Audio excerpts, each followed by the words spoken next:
que é Teficastro através do meu Instagram. Para quem ainda não segue, vai lá no @projeto Sopro Destino, certo?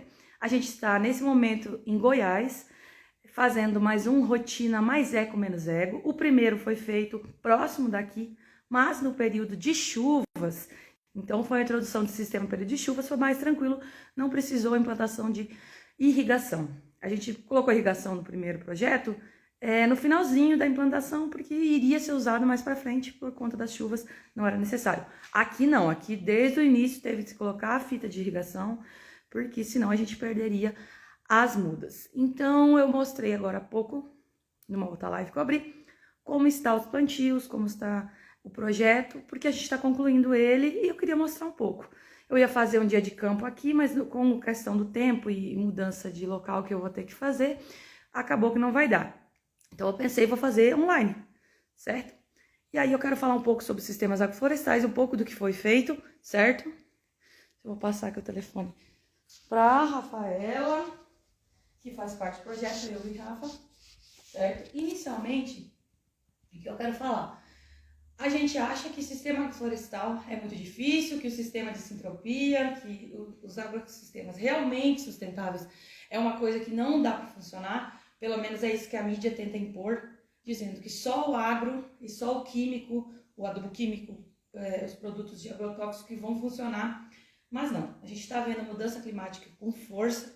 Se você não tiver um sistema que ao mesmo tempo que produz refloresta e traz um solo regenerado, traz novamente as nascentes a funcionarem para ter água no espaço, gente, não vai adiantar. A agricultura hoje tem que ser voltada também para a regeneração de áreas, não só para plantios para consumo, mas pensar no futuro. Gente, eu não tenho filhos, mas pensa comigo, quem tem filho, tem neto, tem que ver o futuro. Se a gente está em plena mudança climática, se está acontecendo o que a gente vê de impactos grandes demais, 44 graus na Europa, uma temperatura extrema. Aqui no sul, Rio Grande do Sul, eu estou no Goiás agora, mas no Rio Grande do Sul houve chuvas intensas e um frio de 0 grau. Então, é os extremos que acontecia, mas não do modo que está acontecendo hoje não. Hoje está muito mais impactado. A gente acabou indo fazer um trabalho na Bahia há poucos dias. Quando chegou lá, se apavorou com o nível do mar. Realmente o nível está muito mais alto. Conversando com os nativos, a gente viu eles falando, nossa, nunca aconteceu isso. Esse ano está muito mais alto o nível. Está comendo a praia.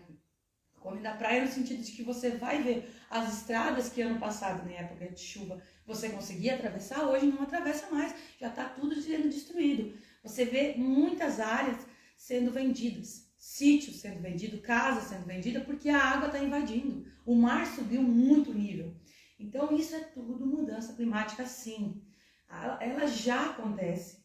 E se a gente quiser ter alimento, primeira coisa, para a gente sobreviver, a gente é que nem uma planta. Precisa de água, precisa de alimento, precisa de sol. A gente é isso. Se a gente não pegar sol, vai dar falta de vitamina D, certo? Se a gente não tomar água, a gente desidrata. Se a gente não se alimentar, não vai ter energia para viver. Então, a gente é como uma planta, querendo ou não, porque a gente é parte desse planeta, a gente é parte desse organismo, planeta Terra, e a gente, como diz o meu grande mestre Ernest, a gente não é o mais inteligente, não. O ser humano não é o ser mais inteligente aqui no planeta. A gente faz parte de um planeta inteligente, faz parte de um sistema inteligente. Por que eu quero aproveitar e falar para quem quer? Eu vou fazer merchan, porque eu comprei o livro, e este livro está me ajudando até hoje. Para quem ainda não leu, cara, leia, compra este livro. Eu estou no Goiás, então ele me ajudou muito nas questões. Ele fala de todo tipo de implantação de sistemas em Mata Atlântica, em Pampa, em Caatinga, em Cerrado, mas foi feito pelas pesquisas realizadas aqui na Chapada dos Veadeiros. Então, o José Fernando Rabelo, que é um cara incrível, tem o Instagram do CPES aí, gente, segue lá o CPES, e a Daniela Sakamoto. Os dois escreveram esse livro baseado na história do Ernest, baseado nos ensinamentos e princípios da sintropia do Ernest Goethe. Eu falo Ernest Goethe porque eu também venero muito os conhecimentos dele. Eu tive a grande oportunidade de conversar com a Gudi já aqui em live, a Gudi Goethe, que é a filha dele. Ainda não tive a oportunidade de conhecê-lo pessoalmente, mas não desisto. E esse livro, ele fala dos princípios. Eu só queria mostrar um pedaço para vocês entenderem como é. Então ele faz assim, ó, ele fala do processo, cada parte. Primeira coisa, foco em fotossíntese. E assim, consequentemente, ele vai dando foco em todos os princípios do sistema agroflorestal sintrópico. Então, através desse livro já é uma grande base, mas tem vários na internet. Isso eu estou falando para quem quer fazer e não tem condição financeira de fazer um curso, seja online ou presencial. Se tiver condição, tem vários mestres hoje em sistemas agroflorestais que podem ensinar, seja EAD, seja presencial. Mas se você não tem condição, vai no Google e coloca. Tem os livros que o Namastê disponibilizou, junto com a Novo, o pessoal da Cooper Floresta lá do Paraná. Tem livro lá, tem um livro também do Walter Steinbuch, tem um livro liberado do Steinbuch gratuito na internet. Então, tem vários conhecimentos que pode ser disseminado e que a gente pode aprender. Esse aqui eu ganhei de presente da dona do sítio aqui. Eu achei muito interessante porque a gente sabe que conhecimento nunca é demais. E a gente sabe que tem época para tudo. Se a influência da Lua não funcionasse, como é que dá as marés, né? Então a gente sabe que o nosso planeta para funcionar, e a nossa vida também gira em torno da Lua. Vamos dizer assim, a Lua gira em torno de nós, mas a influência que a Lua tem sobre o nosso planeta. A gente vê isso pelo efeito de maré, né? Coisa simples, mas aqui fala dos princípios da biodinâmica. Tudo não é demais, tipo assim, conhecimento não é demais. A biodinâmica é muito interessante. Rudolf Steiner foi o cara que falou muito sobre essa questão. Então, esse livrinho aqui é uma agenda, né? Mas ela te fala sobre a influência da Lua na hora de plantios, na hora de podas, porque a poda é muito importante dentro do sistema florestal. Então, é muito legal. Para quem quer saber mais sobre biodinâmica, eu estou usando ele muito para saber realmente a Lua boa para cada manejo que eu vou fazer. Hoje eu vou plantar couve e rúcula e folhas. Ali fala qual o período melhor que a Lua influencia, que o solo está melhor, que a planta, a seiva é importante na questão de poda, né? Se a seiva estiver nos galhos e você vai podar, não é muito bom. É bom que essa seiva esteja mais concentrada na raiz no momento de poda. Então, ela fala um pouco sobre essa questão da Lua influenciando, né? E o mais importante, que eu só estou com essa tabela aqui para falar, dentro do sistema hoje de agrofloresta, é isso aqui.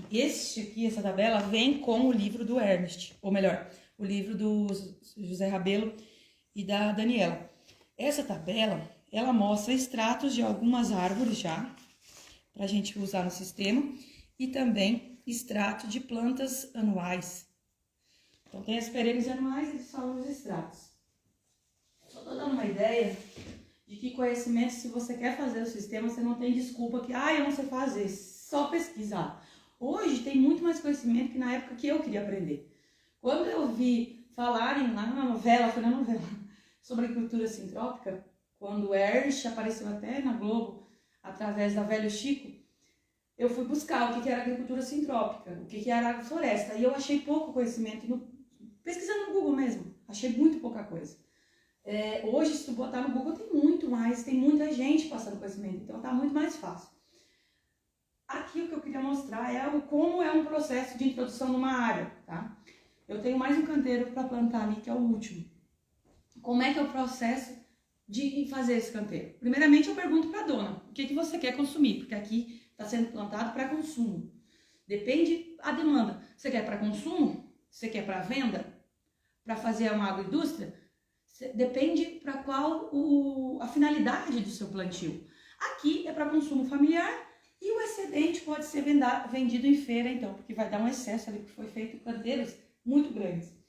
Segundo, ela disse, eu quero... Deixa eu ver os sementes que eu tenho aqui, só para dar uma ideia. Eu quero plantar muita abóbora de tronco.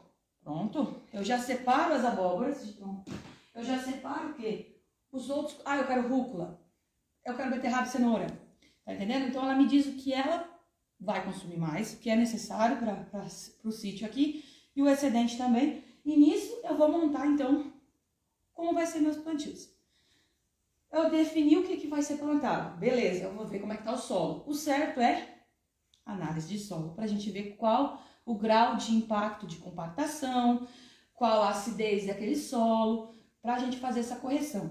Feito esse processo de análise de solo, você vai ver como ele está, vai corrigir a acidez, com certeza vai estar ácido. A maioria dos solos onde eu fui plantar sempre tinham mais acidez, então eu teve que colocar o calcário. Adubação, aqui tem galinheiro, então adubação maravilhosa de cocô de galinha, que é um dos mais nutritivos, vamos dizer assim, para o solo. Não tendo, tem esterco de gado também que eu estou usando. Então, eu tento ao máximo colocar de início já só coisa orgânica, não trazer nada de químico não. O calcário, pó de rocha, esterco, e aí a gente vai ter que passar um trator muitas vezes. Aqui teve que passar para dar uma descompactada, porque estava bem duro o solo. E aí a gente já foi com essa adubação, montou os canteiros. Pegou, corrigiu o solo, beleza. Tá ok a correção, tá adubado, aí sim vamos para os canteiros. Eu ali fiz assim, é muito grande a área. Então a gente fez 3 metros, a letra horrível, tá? 3 metros de largura, e esse canteiro tem 50 metros de comprimento.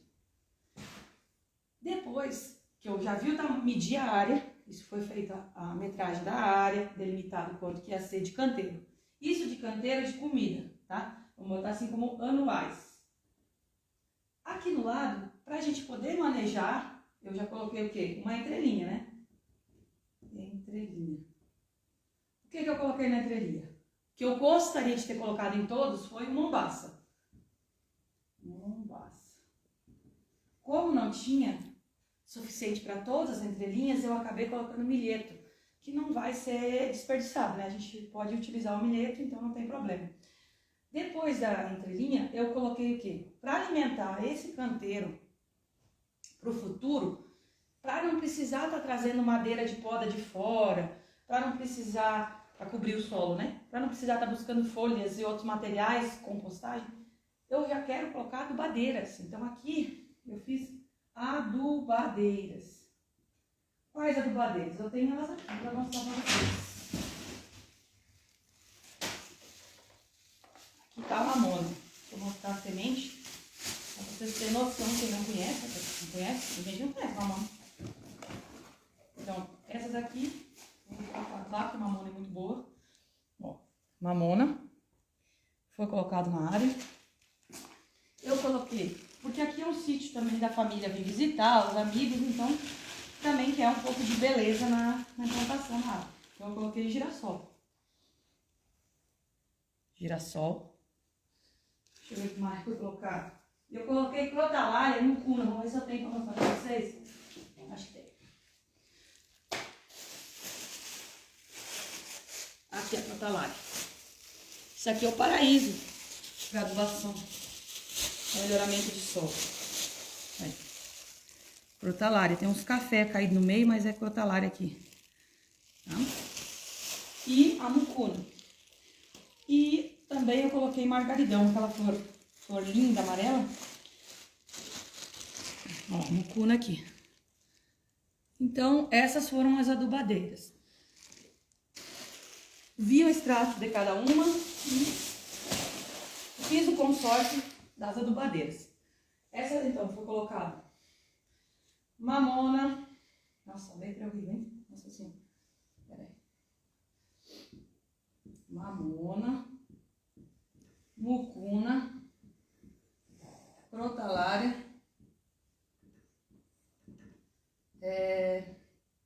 Eu botei também feijão andu, que não está, eu tenho semente ali ainda, o andu, que é ótimo para podar e fazer adubo. E ele melhora, né, a questão da assimilação do nitrogênio do solo, então é uma beleza. E também margaridão. Deu um consórcio maravilhoso no futuro, que todas essas aqui dá para podar muito e colocar depois de matéria orgânica nessa cobertura desse solo. Então eu vou alimentar com nutrientes através dessas adubadeiras, o canteiro de alimento. E de planta, não é só anuais também, tem perenes, agora me lembrei que eu já coloquei árvores. Então é anuais e perenes nesse canteiro. Definido as adubadeiras para a gente podar e alimentar o canteiro no futuro. Definido mombaça também para fazer a roçada desse mombaço e jogar o capim para cima do canteiro. E claro, essa entrelinha vai, quando você roçar, vai ficar um caminho muito bom para você andar. Por que que eu coloquei a questão do capim em vez de madeira? Vocês vão olhar nos sistemas de agrofloresta na internet, vocês vão ver muito a questão de colocar madeira na entrelinha, né? Só que a gente está no cerrado, a umidade daqui a pouquinho já vai estar 20%. Vai dar 15, 20% da umidade do ar. Então a umidade é muito pouca. É um clima muito seco, principalmente nessa época de seca e estiagem. Então não adianta eu vir com madeira aqui, com toda a vontade, picar muita madeira e colocar na entrelinha no cerrado nesse momento, porque vai demorar para decompor essa madeira. Claro, na época de chuva vai ter mais umidade, os micro-organismos vão vir com mais força e vai decompor. Mas agora eu boto capim. Eu acredito que no cerrado, na caatinga, o melhor é o capim.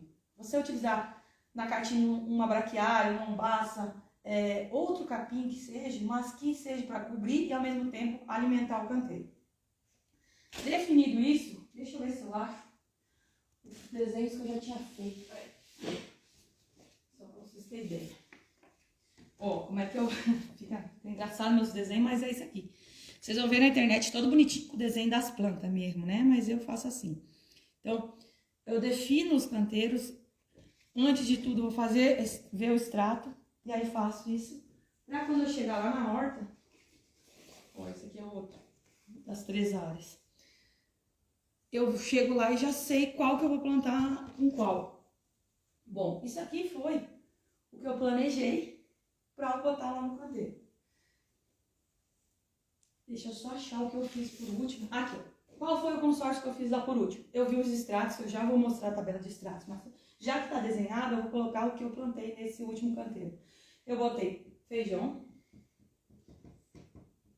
Aqui eu botei girassol também, viu? Girassol. Eu botei girassol aqui nesse da adubadeiras. Eu botei feijão. Eu botei alho. Eu botei... botei berinjela mesmo. Berinjela. Eu botei... Aí eu botei... Como aqui vai ser mais horta, eu botei uma moringa aqui. Beleza, esse foi o primeiro consórcio. Depois eu vou mostrar os extratos desse primeiro consórcio. Aí eu achei que vou fazer um pouquinho diferente depois. O que que eu botei? Melão. Eu botei alho poró. Eu botei brócolis. E a árvore do brócolis, esse canteiro não tem nenhuma árvore ainda no sistema. Os outros que eu fiz, todos tinham alguma já. Tinha siriguela, tinha ipê, já tinha nativas ali. Aí eu botei o quê? Um mamão aqui. O mamão é ótimo. Além dele produzir mamão delicioso, ele também é ótimo aduador. É que nem a bananeira, como diz o Namastê. Além de tudo, a banana da banana. A bananeira da banana. Além de ser um adubo maravilhoso. Então, isso aqui foi o meu planejamento para a área. Tá? Este aqui. Só que para chegar nele, tem um detalhe que é o detalhe mais importante da agrofloresta. Entender os extratos, o tempo de vida, para a introdução desses canteiros. Como é que eu faço para saber que o feijão, o alho, a berinjela e a moringa podem estar consorciados, se ajudando e não atrapalhando a questão de luz? Como é que eu sei que o melão, o alho poró, o brócolis e o mamão podem estar juntos, colaborando para esse sistema e não um atrapalhando o outro? O princípio da agrofloresta, como diz o mestre Ernst, é cooperação. Um cooperando com o outro.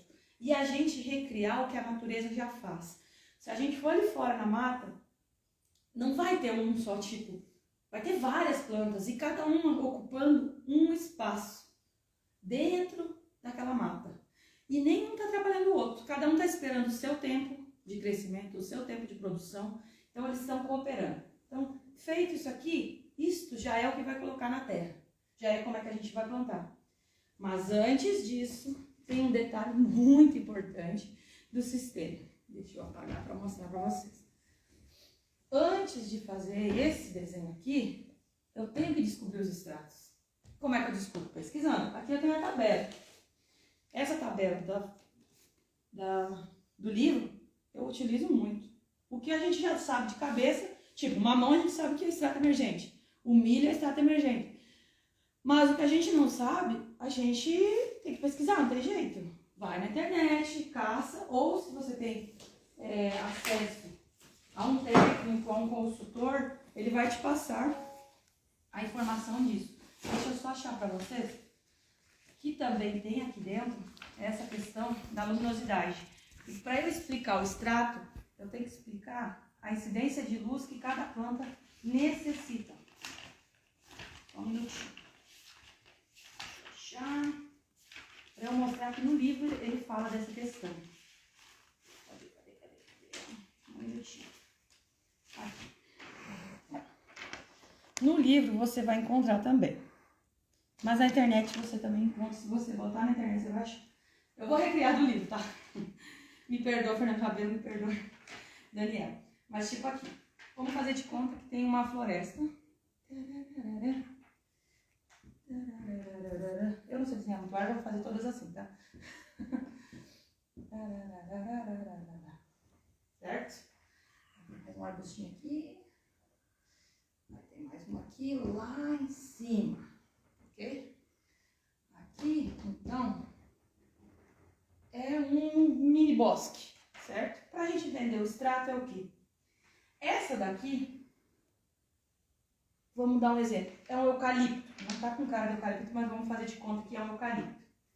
Ele vai entrar quanta luz aqui? Ele é emergente. Por quê? Porque a luz bate e ele assimila 80%. Ele assimila 20%. Então, por ele passa 80% de luz. Ele precisa de 20%. Não sei se esse está feio. Ele precisa... ele vai segurar a luz 20% só. E passa por ele 80%. Ok? Então, ele é emergente porque ele quer ficar por cima de todos. Vamos dar um exemplo. Em questão de andares, ele vai ficar lá em cima, querendo toda a luz. Ele não quer outro extrato acima dele. Por isso ele é emergente. O outro extrato, aqui, é 40%. Da iluminação que cai nesse extrato, 40% é o que ele retém. O restante passa para as próximas árvores, os próximos extratos de baixo. Pronto. Aí temos os outros aqui. Neste caso, é 60%. Então, as árvores que estiverem nesse extrato, da toda a iluminação que cai nela, 60% ela retém. O restante sai para baixo. Então, esse é o emergente, esse é o alto, esse é o médio. Ok? E aqui bem embaixo, da iluminação que vem, 80% de luz fica nela. Passa só 20%. Esse é o baixo. Então, esses são os extratos que a gente utiliza mais para fazer os plantios. Mas o Ernest já pesquisou na floresta, na mata, e há 11 extratos. Entre esses 4, tem outros extratos. Mas para a gente fazer um plantio e não se agarrar tanto a informações científicas, a gente utiliza só esses 4, que é o que mais vai ter. Vamos dizer, um eucalipto, uma manga, extrato alto, uma pitanga no médio, no extrato baixo, me fugiu um extrato baixo para vocês. Deixa eu ver um extrato baixo para vocês, espera aí. Me fugiu uma árvore de extrato baixo, espera aí, aqui. Um café, pode ser então um café, uma pitanga, uma manga e um eucalipto. São todos os extratos. Beleza, esses são os extratos mais utilizados para a gente fazer um desenho florestal. Ótimo. Questão do quê? Não é tamanho da árvore. A questão é a iluminação, ou melhor, a entrada de sol. Quanto de sol cada planta precisa. Não é tamanho, nem porte. É luz, é sol que cada planta necessita para a fotossíntese. Importante, esses extratos são os extratos de origem dela. Então temos que Por isso que o biólogo é o melhor agroflorestor, porque o biólogo sabe muito sobre cada planta. Então a gente tem que saber sobre ela. O coco vem da onde? Não é daqui. O coco é lá da Ásia. Então a banana é daqui, o café é daqui. Você tem que analisar cada planta para saber o extrato dela na origem, não onde ela está naquele momento. Então esse aqui é a questão de extrato dos sistemas agroflorestais, ok? A gente já sabe os extratos? Beleza. Eu vou fazer uma perguntinha simples. Na monocultura, qual é as dimensões que a gente usa para fazer? Monocultura, foi o que eu estudei no técnico. A monocultura é o quê? Você pega uma área, desmata toda ela, mete adubo químico, máquinas pesadas primeiro, adubo químico, coloca a semente de uma planta, que é a que você quer ganhar dinheiro com ela, e vai lá e pulveriza muitas vezes com agrotóxicos para infestações de parasitas, para doenças. Então é isso que é monocultura. Depois você colhe tudo no mesmo período e pronto, vende os commodities. Mais ou menos é o que funciona com a soja. Quais as dimensões que usa para monocultura? Largura, comprimento, incidência de sol, que é a questão da iluminação para fotossíntese, e é isso. Na agrofloresta são 4 dimensões. Você vai usar a largura, o comprimento, o extrato e o tempo. São 4 dimensões. A preocupação também com o tempo, o ciclo daquela planta e, claro, a preocupação além do ciclo, né, o tempo de vida de cada planta, o extrato, onde ela se encaixa dentro desse sistema para tudo cooperar e funcionar muito bem.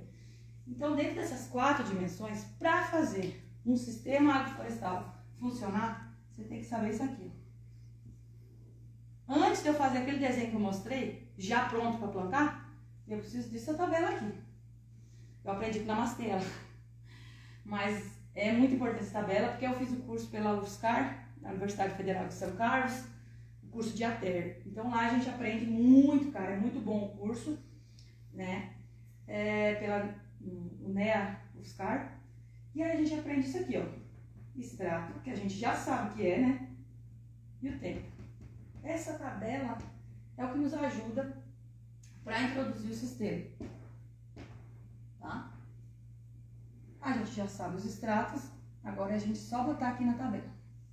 O tempo de vida.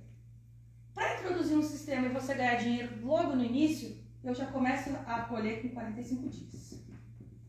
Aí tem plantas com 90. Eu vou dar exemplo mais de uma horta agroflorestal, que é o que eu mais faço. 120 dias e também 6 meses. Claro que aqui as árvores vai mais, 3 anos, 10 anos, 30 anos. Mas eu estou dando um exemplo de introdução de um sistema de horta agroflorestal. Os extratos que a gente viu agora há pouco. Emergente, o extrato alto, o extrato médio e o extrato baixo. Nossa, o beijo ficou feio. Pronto. Essa tabela vai nos ajudar muito na vida, meu Deus do céu. Essa tabela me ajuda diariamente para eu fazer o desenho agroflorestal e ver o que eu vou introduzir no sistema. Eu vou dar o exemplo do que eu plantei agora há pouco. Para eu fazer aquele, esse aqui é o que eu levo para a roça. Para eu desenhar lá, para eu saber lá. O que eu entrego pro patrão é outro bonito, né? Esse aqui é só para me localizar. Então, o que eu botei? O feijão. Rapaz, agora eu esqueci os extratos, gente. Peraí, deixa eu passar aqui. Ah, tá aqui, já achei. O feijão é extrato baixo. Deixa eu ver o tempo de vida do feijão. Olha como a tabela ajuda, gente. Eu vou aqui catar o feijão. Extrato baixo. Aqui. 90 dias. 90 dias, extrato baixo. Feijão. Ok? Eu coloquei o quê? O alho. O alho é extrato médio. Extrato médio, 12 meses. Vai mais que 6, tá? Então aqui, alho. Opa, extrato médio. Alho. Mais que 6 meses. Pronto. Aí o próximo que eu botei foi a berinjela. Berinjela é extrato alto. Só deixa eu ver o tempo de vida da berinjela. Gente, não tem como decorar tudo não, isso que é bom ter a tabela. E eu não decoro assim não, minha cabeça não funciona assim. Berinjela, extrato alto de 6 meses. Berinjela. 6 meses. E a moringa. Já vou colocando no sistema. Agora, o outro extrato, consórcio que eu fiz de extratos, o melão. O melão é baixo. Agora só deixa eu ver. O melão é de 120 dias. É baixo, 120. Melão. Qual que eu coloquei mais? Alho poró. Alho poró é médio. 120 também. Médio. Puxa, vou até brinjando no alto, né? Alho poró é médio. Aqui. Poró. Qual outro que eu coloquei lá? O brócolis. O brócolis é alto. Brócolis alto, 90 dias. Alto, 90 dias. Brócolis. Aí eu botei um mamão, que é emergente. Aqui eu poderia botar mais o eucalipto também. Eucalipto. E assim vai. Eu vou botando na tabela o tempo de vida e o extrato dele. E aí eu faço consórcio. Como vocês podem ver, no baixo tem o feijão e o melão. Pode colocar os dois, mesmo que eles sejam do mesmo extrato, o tempo de vida é diferente. Com 90 dias eu já tirei todo o feijão, então o melão vai estar lá dando muito bem. O importante do sistema, colher na hora certa. Se tu não colher na hora certa, vai atrapalhar o melão. Se tu não tirar o feijão, como ele é do mesmo extrato, vai atrapalhar. Então tem que ter esse cuidado de manejar corretamente o período. Outra coisa, se deixar o capim muito grande, não roçar para adubar os plantios, vai semear o capim e vai dar um problema. Por causa de quê? O sistema é que nem a gente gosta de estar jovem. O sistema também gosta de estar jovem. Ele não vai querer uma planta velha, já ressecada, morrendo. Essa imagem de senescência, essa energia de senescência que vai dar no sistema, prejudica quem está brotando muito bem, florindo muito bem. Então, retirar todo do sistema o que já deu. Feijão já produziu? Retira. Melão com 120 produziu? Retira. Tá entendendo? Eu tô falando isso porque você pode colocar plantas do mesmo extrato, como o mamão e o eucalipto, não tem problema. Período de vida é diferente. O mamão sai antes do sistema do que o eucalipto. Você retirou o melão, você tirou o mamão, o eucalipto vai ficar. E assim vai. Então você pode cuidar o tempo e o extrato para poder montar essa tabelinha aqui antes de colocar então no papel consorciado para ir para o solo. Então eu só quis dar um resumo de como introduzir o sistema, porque quando eu cheguei aqui muita gente achava que era um bicho de 7 cabeças. A dona principalmente dizia, meu Deus, nunca vou entender essa tabela, nunca vou entender como é o extrato. Claro que entende, é só você olhar para a natureza. A primeira coisa é observação, minha mãe fala muito, observar. Você chegou na área, a primeira coisa que você vai olhar, o que que tem? Ah, ali já tem ninho plantado, ó, já tem um pé de pé plantado, nossa, ali já tem uma moringa. Você vai ver qual é o extrato dessas plantas que já estão, você vai ver como é que está o solo, é observação. Aí você vai montar o sistema. Então, observar, planejar e organizar e manejo. Manejo. Que agora foi introduzido, daqui alguns meses já começa a questão do manejo. Roçar na hora certa, podar na hora certa, colher na hora certa. E é isso, só queria dar um resumo, que eu ia fazer um dia de campo, mas não vai dar tempo e nem espaço para isso. Aí agora deu um tempinho hoje, eu estava disponível com esse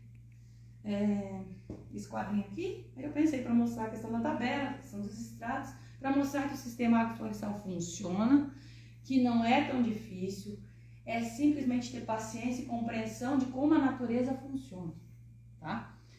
Eu sei que parece mais difícil algumas vezes, mas quem tem contato com a natureza vai entender muito mais fácil, que é só a cooperação que acontece e que se tu respeitar o outro dentro do sistema, tudo vai funcionar muito bem. E claro, sempre pensar em regeneração. Não é só plantar para você comer e vender. É também você deixar um solo melhorado depois que você tirar essas plantas. Você vai deixar um ambiente melhor, você vai deixar as fontes revivendo novamente. Então, por isso que é um sistema que é o futuro. Se a gente não fizer assim, não vai ter uma produção agrícola. Gente, se não fizer um sistema que se preocupe em deixar o solo bom, as águas novamente na área, uma plantação para o futuro, não vai ter mais agricultura. Eu acabei de ver uma notícia agora há pouco, em Sorriso, no Mato Grosso, morreu não sei quantas mil abelhas, muitas abelhas, por aplicação de um agrotóxico. Então, eles não estão tendo noção do que o agro está fazendo. No momento que acabar as abelhas, Einstein falou, tem uma frase que dizem que é o Einstein que falou, quando acabar as abelhas, acabou nós. Porque se não polinizar, tu acha mesmo que nós vamos conseguir polinizar cada florzinha sem abelha? Acho que não, a gente não vai ter mais comida. Então, se a gente não tiver mais água, que já tá difícil. A gente foi, esses últimos 5 anos a gente já rodou Piauí, Ceará, já rodou por Pernambuco, Alagoas, Bahia, Paraná, Minas, Rio Grande do Sul, Santa Catarina. Todos esses estados, agora Goiás, todos esses estados que a gente andou, a gente viu uma coisa. A mudança climática é ativamente acontecendo. E você vê secas extremas no Rio Grande do Sul. Agora tá uma chuva do caramba no inverno. Não é o período que precisaria dessa chuva. Porque não tem como fazer produção agrícola agora no inverno, porque é 0 grau. Então, a hora que tiver a plantar, não vai ter água. Porque foi assim ano passado, estiagem horrenda que aconteceu lá. Tomara que não, né? Tomara que chova bem no verão. Mas não foi o que aconteceu na última safra. Eu estive lá. E eu vi a última safra, foi feia. Foi o pessoal comprando da querida empresa, que eu não vou falar o nome, né?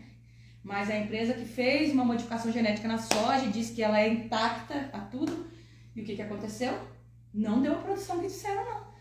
O produtor teve que pagar para plantar. No que ele achou que ia dar 50 sacas por hectare, deu 20, 15. E ele pagou 20 para plantar. Então ele pagou para plantar.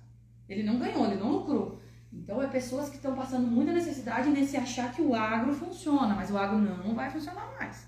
Então se a gente não produzir assim, pensando no futuro dos filhos, no futuro dos netos, no futuro da terra, acabou. Água no Ceará só comprando, a gente não achou água limpa de beber. Assim foi em vários outros estados.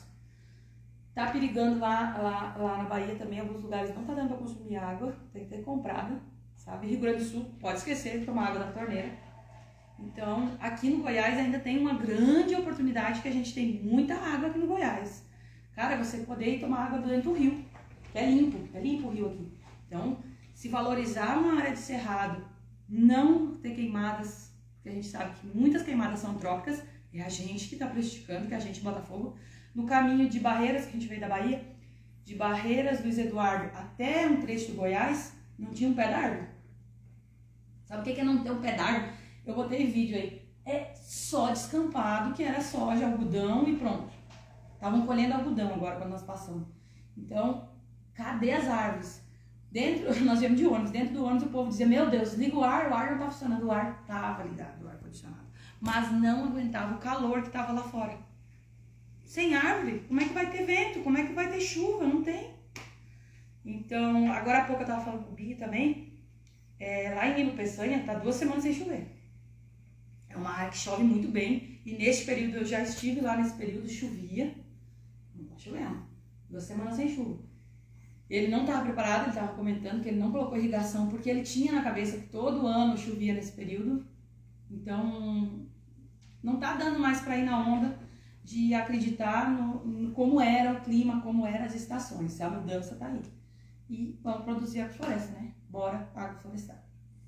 Beleza?